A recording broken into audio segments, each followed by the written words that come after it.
하루 이틀 사이에 곧 터질 수 있다는 아주 중요한 신호가 있는데 이거는 대표적인 게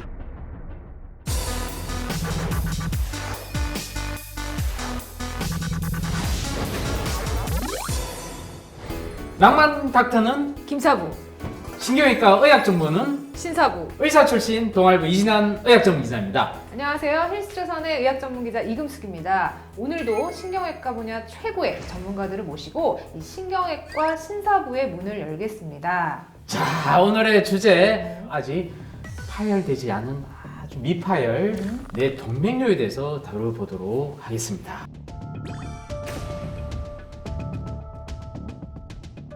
머릿속 시한폭탄 뇌 동맥류에 대해 알려주실 오늘의 신경외과 신사부 김정은 교수님을 모십니다.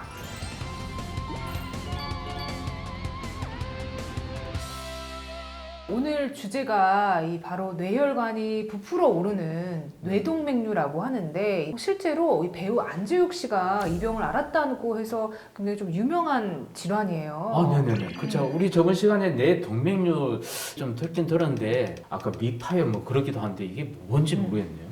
뇌 동맥류라고 하는 것은 뇌혈관 꽈리라고 잘 알려져 있는 맞아요. 겁니다. 네네네네. 그러니까 꽈리라고 하는 거는 이제 부풀었다는 뜻이죠. 뇌혈관이 네. 가지를 치는 자리는 대개 혈관 벽이 약해져 있는 부분들이 많은데 약해진 부분이 부풀어 오르는 경우가 있습니다. 꽈리처럼 부풀어 오른 상태를 동맥류라고 하고요. 네네. 저 동맥류가 어느 순간에 터지게 되면 뇌출혈을 일으키게 되는데 그 뇌출혈이 바로 지주막하 출혈이라는 무서운 출혈이 되는 것입니다. 와. 저희 신경외과 의사들은 이거를 앵그리 브레인이라고 그러거든요. 네네. 화가 나 있는 네. 뇌라고 해서 뇌가 심하게 부어오를 정도로 와. 아주 심각한 출혈이 됩니다. 그래서 이 터지기 직전에 이 동맥류 상태를 저희가 미파열 동맥류라고 부르는 것입니다. 교수님 그 젊은 나이에도 생길 수 있는 건지 어때요, 교수님? 가족력이 있거나 또는 혈관벽이 약해져 있기 때문에 젊은 나이에도 아주 드물지만 생길 수가 있고 한 20% 정도는 다발성으로 생기기 때문에 여러 가지 요인을 생각을 해야 됩니다. 뇌동맥류 퇴직 전에 뭐 증상이 혹시 있습니까? 네. 정말 궁금합니다. 네. 미파열 상태의 뇌동맥류는 대부분은 증상이 없습니다. 그래서 저에게 오시는 분들은 대부분 건강검진에서 우연히 발견되는 게 많습니다. 근데 이제 물론 증상이 없이 오시긴 하지만 곧 터질 위험이 네. 높다든지 하는 증상이 간혹 있는 경우가 있는데 이 경우가 되게 중요합니다. 진짜 왜냐하면 중요하겠네요. 네, 네네. 이 부분을 알고 계시면 네. 이거는 빨리 신경외과 의사를 찾아가야 된다라고 하는 신호가 될 수 있으니까요. 교수님 꼭 좀 알려주세요. 네. 그 대표적인 게 그러니까 시신경, 눈을 보이는 시신경 근처에 있는 동맥류가 커져서 시신경을 누르게 되면 시야 장애라고 해서 눈에 커튼 친 것처럼 갑자기 시야가 가리는 겁니다. 눈의 문제라고 생각하는 그러니까 안과 갈 것 같은데. 네.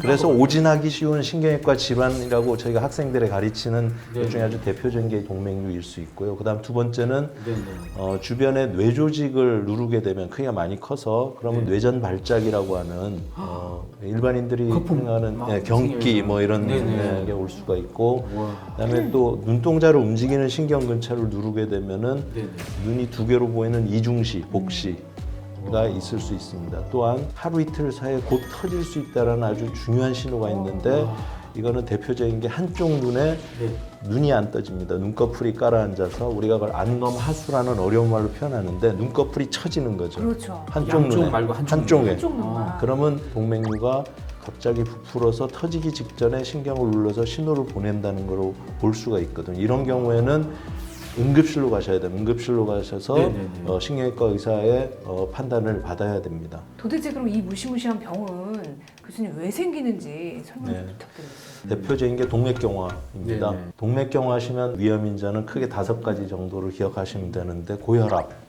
당뇨, 그다음에 고지혈증, 그다음에 술, 담배죠. 흡연과 음주. 균에 의한 염증 때문에 혈관이 녹아서 동맥류가 생기는 경우도 있습니다. 근데 이런 경우는 많지는 않고요. 미파열 뇌동맥류가 있는 경우에는 일반적인 동맥경화 위험 인자 조절과는 달리 더 엄격하게 하셔야 되는 거죠. 알겠습니다. 사실 저도 그렇고 또 이진한 기자도 그렇고 이 뇌동맥류가 지금 뇌 안에 있는지 사실 잘 모르잖아요. 네. 누가 도대체 검사를 한번 해봐야 되는 건지. 네. 가족 중에 2분 이상이 이런 뇌동맥류가 있거나 아니면 지주막하 출혈의 병력이 있는 경우에 또는 다낭신이라는 게 있습니다. 신장, 콩팥, 네네. 콩팥에 주머니들이 여러 개 막 생기는 그런 질환인데 그런 경우에는 이 뇌혈관의 동맥류가 잘 생깁니다. 그래서 그런 다낭신 환자가 가족력이 아까처럼 2분이 아니고 1분만 있다 하더라도 이런 경우 선물 검사의 대상이 되는데요. 네네. 저 개인적으로는 요거에 추가해서 특히 일본하고 한국의 이 동맥류가 호발합니다. 많이 발생해서 와. 일본 같은 경우에는 40세 이상에서는 MRI로 건강검진을 한 번은 해보는 거를 추천하거든요. 그래서 네네. 그거에 따라서는 40세 이상에 대해서는 이게 퇴행성으로 생기는 거기 때문에 한번 MRI를 한번 해서 확인을 해보는 게 좋지 않을까 하는 거는 저 개인적으로는 그렇게 환자분들께는 추천합니다. 그래서 이런 검사를 통해서 제가 이제 알게 됐다고 했을 때 이제 어떻게 결정을 하십니까? 대표님? 네. 건강검진했는데 뇌 동맥류가 발견되면 대개는 건강검진센터에서 머리에 폭탄이 있으니까 빨리 가서 해결하지 않으면 큰일 납니다라고 얘기를 듣고 오시게 되는데요. 네네. 무조건 동맥류가 있다고 터지고 돌아가시니까 수술해야 됩니다, 시술해야 됩니다는 아니고 경과를 보고 특별하게 문제가 없는 경우도 많거든요, 제 환자분들은. 그래서 그 부분을 판단하는 게 중요하고 치료라는 게 약물 치료는 없습니다, 현재로서는 동맥류에 대해서는. 부풀어 오른 게 약물을 썼다고 다시 쭈그러들지는 않거든요. 그러니까 결국은 수술이나 시술로서 치료를 하게 되는데 그거가 수술, 클립술이라고 하는 수술, 그다음에 시술, 색전술이라고 하는 시술 이 2가지가 있습니다. 우리 저번 시간에 그 배울- 클립 요거는 맞아요. 직접 네. 한번 직접 봤는데 그 색전술은 어떤 건지 한번 좀 준비해 보신 게 계신가요? 네, 저희 부풀어 오른 부분이 동맥류죠. 아, 네네네. 그러면 저렇게 이 혈관을 통해서 관을 올려서 관 안에서 네. 우리가 대개는 백금으로 만든 코일이라고 하는 거를 코일이 예. 아, 넣어서 채운 다음에 모양이 네. 잘 잡히면은 네네. 전기를 흘려들어서 지금 바짝하게 저렇게 끊어내는 겁니다, 하나씩. 네네. 그래서 그 안에 틈이 없게 채워 넣는 거죠. 이 부푼 그리고 터지지 않는 이 뇌혈관 그냥 두기도 찝찝하고 그죠? 그러니까 이게 그거 갖고 불안할 살아야 것 되는 같은데. 게. 이거를 그냥 둬도 될지 네. 아니면 치료를 해야 될지죠. 왜냐하면 미파일 뇌동맥류는 몇 가지 논문에 몇 미리 이상은 잘 터지고 몇 미리는 잘 안 터지고 이런 논문들은 발표된 게 있는데요. 네네. 저는 개인적으로는 크기 외에도 모양은 동그랗게 예쁜 경우가 있고 중간중간에 울퉁불퉁하게 우리가 수포처럼 네. 중간에 튀어나와 있는 경우 이런 네. 경우는 아마 얇아진 데서 더 얇아진 걸 의미할 수가 더안 있겠죠. 좋을 수 있는. 네. 정밀 검사를 해서 동맥류의 크기, 위치, 모양 그리고 환자분의 나이 네. 이런 걸 같이 고려를 해서 치료를 해야 될지 말아야 될지 이 부분이 신경외과 전문의들이 해야 되는 부분이긴 합니다. 최근에는 그 수술과 시술을 같이 하는 하이브리드 서전이라는 게 많이 있고요. 그리고 수술을 주로 하는 분, 시술을 주로 하는 분들이 컨퍼런스에서 같은 컨퍼런스를 통해서 그거에 대해서 어느 게 유리할지를 고민을 하게 되는 것이죠. 아직 치료가 필요하지 않은 미파열 뇌동맥류를 가지고 있는 분들 생활 습관 관리 말씀 좀 부탁드리겠습니다. 네. 특히 이런 환절기에 이런 미파열 동맥류가 파열되는 경우가 많다고 알려져 있습니다. 네.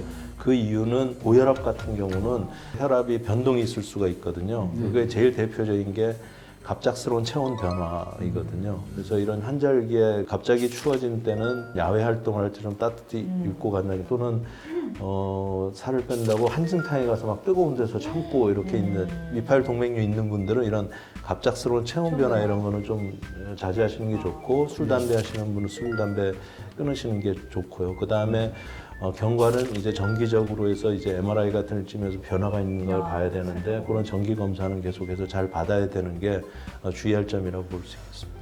네, 오히려 그 미파열 뇌 동맥류로 인해서 더 몸이 건강해지- 건강해지는 어떤 계기가 될 수 있다고 또 늘 긍정적으로 생각하면 좀 불안한 마음 좀 가실 것 같습니다. 대한신경외과에서 야심차게 준비한 거죠. 신경외과. 신사부 자, 다음 주에도 대한민국 신경외과 교수님을 모시고 알찬 정보와 함께 돌아오도록 하겠습니다. 구독과 좋아요는 알림 네? 제가 하는 거예요, 그러면? 설정. 자, 우리 항상 끝나기 전에 시작한 거 있죠? 네, 구독과 좋아요. 알림 설정은 사랑입니다. 사랑입니다. 난감닥터 김사부, 신경외과 신사부. 다음 주에 뵙겠습니다. 감사합니다.